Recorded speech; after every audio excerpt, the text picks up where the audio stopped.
বদরের যুদ্ধটি ইসলামের ইতিহাসের একটি অত্যন্ত গুরুত্বপূর্ণ ঘটনা। এটি আনুমানিক 624 খ্রিস্টাব্দে সংঘটিত হয়েছিল।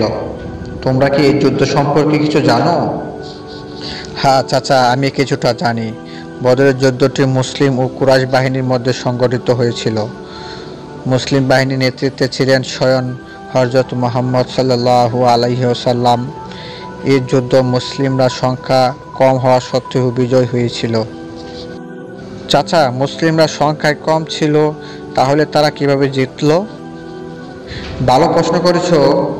মুসলিম বাহিনীর সংখ্যায় ছিল কম, কিন্তু তাদের ঈমান ও আত্মবিশ্বাস ছিল অটুট। আল্লাহর উপর ভরসা করে পূর্ণ বিশ্বাস ছিল। আল্লাহ তাদের সাহায্য করেছিলেন।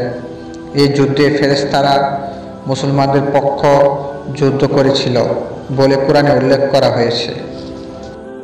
হ্যাঁ, সূরা আল ইমরানের আল্লাহ বলেন, আর নিশ্চয় আল্লাহ বদরের যুদ্ধে তোমাদের সাহায্য করেছিলেন, অথচ তোমরা ছিলে দুর্বল।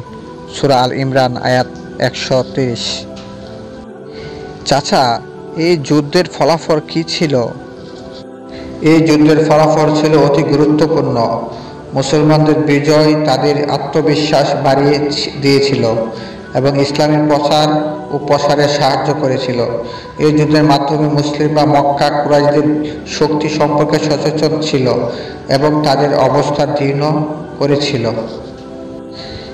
চাচা, এই যুদ্ধের থেকে আমরা কি শিক্ষা পেতে পারি? এই যুদ্ধ থেকে আমরা শিক্ষা পাই যে সংখ্যা বা শক্তির দিক থেকে দুর্বল হলেও ঈমান ও আল্লাহর উপর ভরসা থাকলে বিজয় অসম্ভব নয়। আল্লাহ সাহায্য সবসময় সত্য ও ন্যায়ের পক্ষে থাকে। ধন্যবাদ চাচা, আজ আমরা অনেক কিছু শিখলাম। কোনো সমস্যা নেই।